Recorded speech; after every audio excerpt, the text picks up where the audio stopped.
Vamos colocar uma situação para ficar bem claro para o empresário entender. Esse mês eu faturei R$ 100.000, teve lá um custo e uma despesa variável, né? Porque custo variável, mercadoria, por exemplo, né? Quanto mais eu vendo, mais eu tenho que comprar, então é custo variável.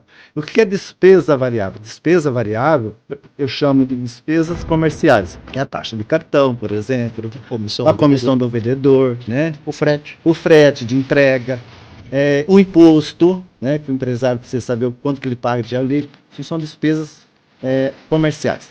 Então, se eu tenho faturamento menos o custo da despesa variável, sobra a margem de contribuição. A margem de contribuição é que vai pagar o custo fixo, ou a despesa fixa, e gerar o lucro na última linha, né? Que é o lucro operacional. Mas, Luiz, eu comprei lá 10 latas de tintas.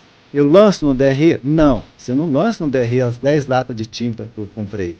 Eu lanço aquilo que eu vendi.